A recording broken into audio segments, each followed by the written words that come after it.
నమస్కారం city news కి స్వాగతం. ముందుగా ముఖ్యాంశాలు.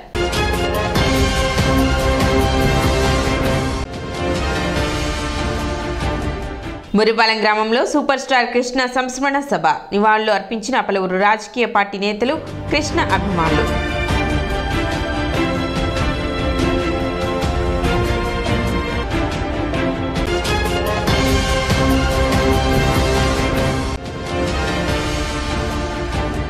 దుగ్గిరాల కోల్డ్ స్టోరేజీ అగ్ని ప్రమాద బాధితులకు నష్టపరిహారం చెల్లించాలని కోరుతూ 12వ తేదీ పసుపు రైతుల ఆధ్వర్యంలో కలెక్టరేట్ ముట్టడి.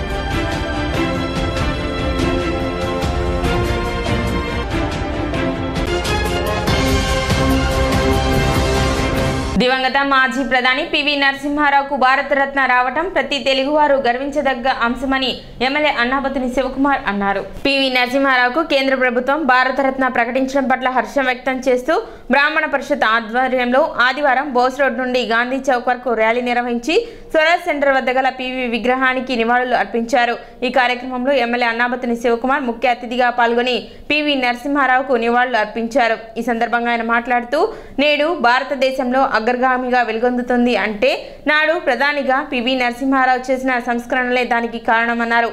ఆయనకు భారతరత్న ఇవ్వడం సముచితమని, ఇది ప్రతి ఒక్క తెలుగువారు గర్వించదగ్గ అంశమని అన్నారు. ఆయనకు భారతరత్న వచ్చిన సందర్భంగా తెనాలి బ్రాహ్మణ పరిషత్ ఇటువంటి కార్యక్రమం నిర్వహించడం అభినందనీయమని తెలిపారు. అనంతరం అన్నదాన కార్యక్రమాన్ని నిర్వహించారు. కార్యక్రమంలో పరిషత్ అధ్యక్షులు పరాశరం వెంకటరామ్ గోపాల్, కోశాధికారి వడ్లమాని ఉమామహేశ్వరరావు, పోతావజుల పురుషోత్తమ శర్మ, పరిషత్ నాయకులు త్రిపురారిభట్ల దత్తు, చెన్నాప్రగడ శ్రీనివాస్, కొండా విమలాదిత్య, దావలూరి శ్యామ్ సుందర్ శర్మ, లక్కరాజు లక్ష్మణరావు, సిహెచ్ గోపాల్, కావూరి సత్యనారాయణ, గోతి అన్నపూర్ణ శాస్త్రి, జయప్రద, పిడుగు ఆదిలక్ష్మి, పులిపాక అప్పారావు, రావినూతుల అనురాధ, కొల్లిపరి మండల బ్రాహ్మణ ఐక్యవేదిక పరాశరం జగన్నాథాచార్యులు, ఉరుత సూర్యనారాయణ తదితరులు పాల్గొని పివికి ఘన నివాళులు అర్పించారు.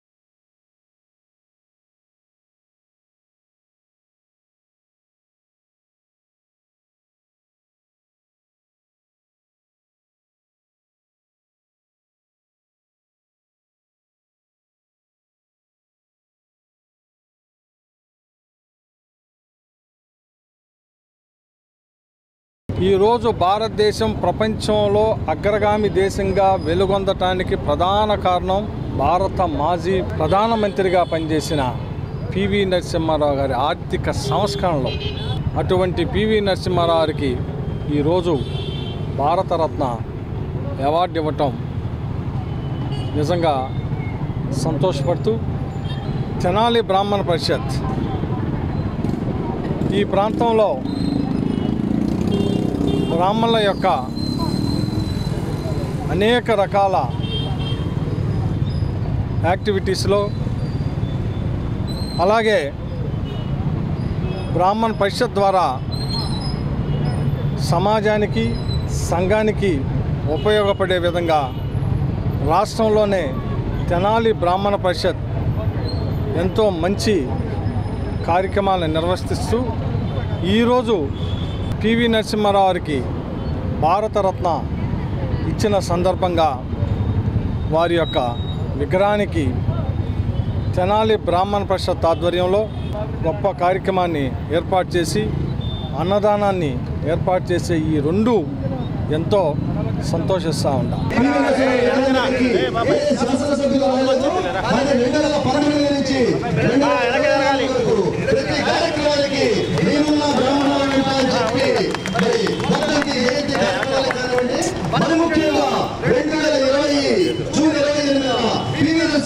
శతజయంతి జరుగుతున్న సందర్భంగా అల్లాడుతున్న సమయంలో కరోనాని సైతం లెక్క చేయకుండా ఆ రోజు జోరు వాన కురుస్తున్నా కూడా పివి నరసింహారావు గారు అమర చాణిక్యులు బహుభాషా కోవిదులు వారి శతజయంతిలో పాల్గొనాలని వ్యక్తి మా నాయకుడు అన్నాపతి శివకుమార్ గారు. ఈ సందర్భంగా తెనాలి బ్రాహ్మణ పరిషత్ వారికి శిరస్సు వచ్చి నమస్కరించుకుంటూ పివి నరసింహారావు గారికి ఘన నివాళులు అర్పించే ఈ కార్యక్రమంలో పాల్గొన్న మీ అందరికీ హృదయపూర్వక ధన్యవాదాలు తెలియజేసుకుంటూ దుగ్గిరాల కోల్డ్ స్టోరేజ్ అగ్ని ప్రమాద ఘటనలో నష్టపరిహారం చెల్లించాలని కోరుతూ ఫిబ్రవరి 12వ తేదీ కలెక్టరేట్ వద్ద పసుపు రైతులు ధర్నా చేపట్టనున్నారు. ఆదివారం గాంధీనగర్లోని సిపిఐ కార్యాలయంలో ఏర్పాటు చేసిన విలేకరుల సమావేశంలో పసుపు రైతులు మాట్లాడారు.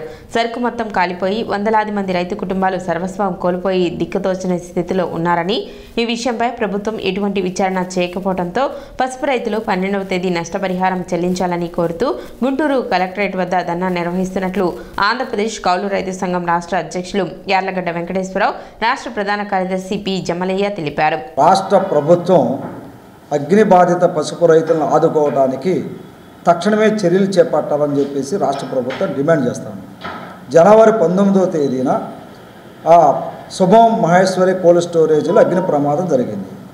ఆ అగ్ని ప్రమాదం జరిగేటప్పుడు దాన్ని నివారించడానికి తగిన చర్యలు చేపట్టడంలో రాష్ట్ర ప్రభుత్వం విఫలమైంది. ఒకవేళ ప్రమాదం జరిగిన తర్వాత అయినా వెంటనే విచారణ జరిపించి దాని మీద కమిటీ వేసి నివేదిక తెప్పించుకొని ఆందోళన చెందుతున్నటువంటి పసుపు రైతుల్ని ఆదుకోవడానికి ప్రభుత్వం ఇంతవరకు ఒక ప్రకటన కూడా చేయలేదు. 29వ తారీఖు నాడు మేము సదస్సు పెడితే వాళ్ళు 30వ తారీఖు నాడు విచారణకు వచ్చారు. 31వ తారీఖు లోపు నివేదిక ఇవ్వమని ప్రభుత్వం చెప్తా ఉంది. అంటే ఈ విషయంలో రాష్ట్ర ప్రభుత్వం తీవ్రమైనటువంటి నిర్లక్ష్యం జాప్యం చేస్తుందని చెప్పేసి అర్థమవుతా ఉంది.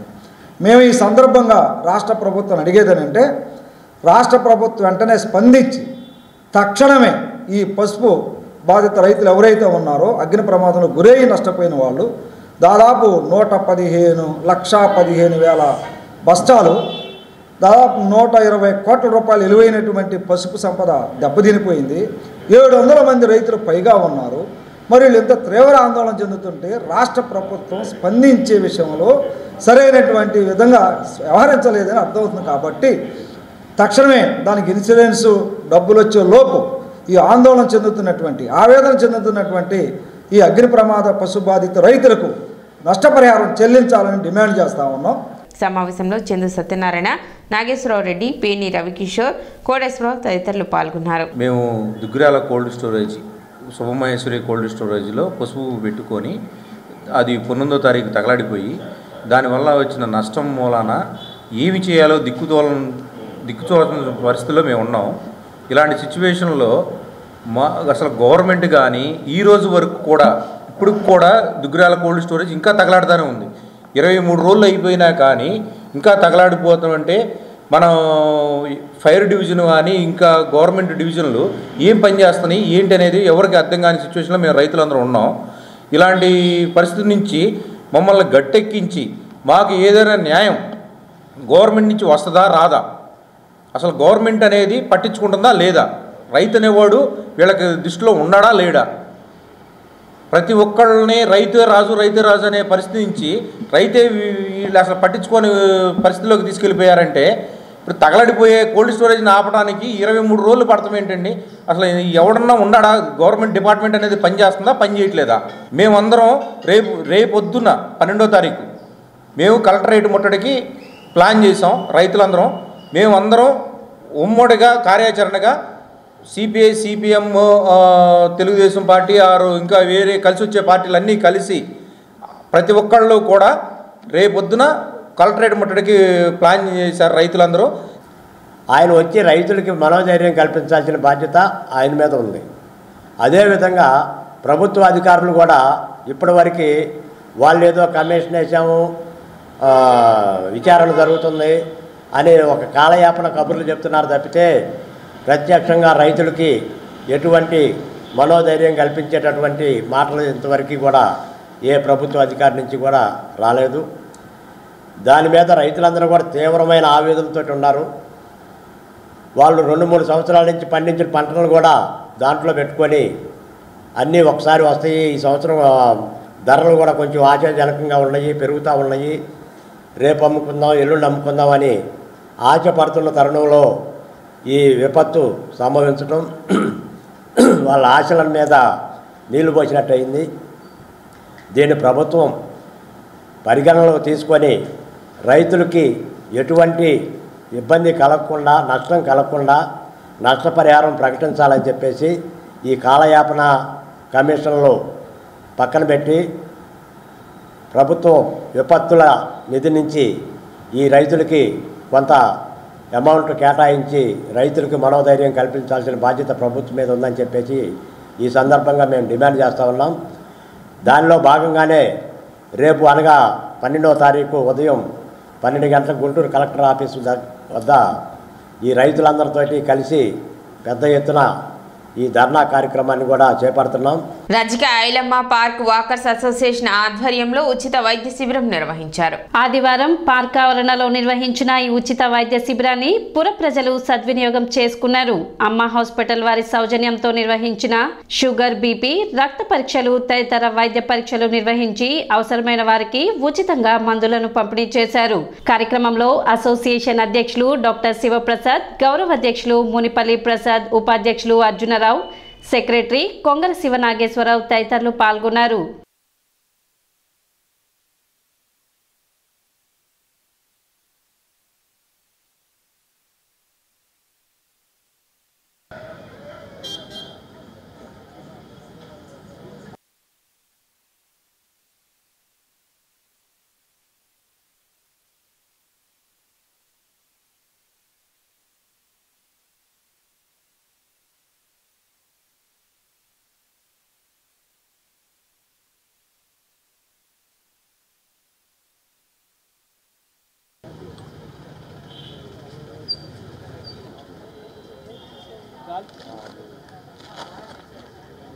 ఐలమ్మ పార్క్ వాకర్స్ అసోసియేషన్ వారు అమ్మ హాస్పిటల్తో మా హాస్పిటల్తో సౌజన్యంతో ఈరోజు ఉచిత మెగా వైద్య శిబిరం నిర్వహించబడుతున్నది.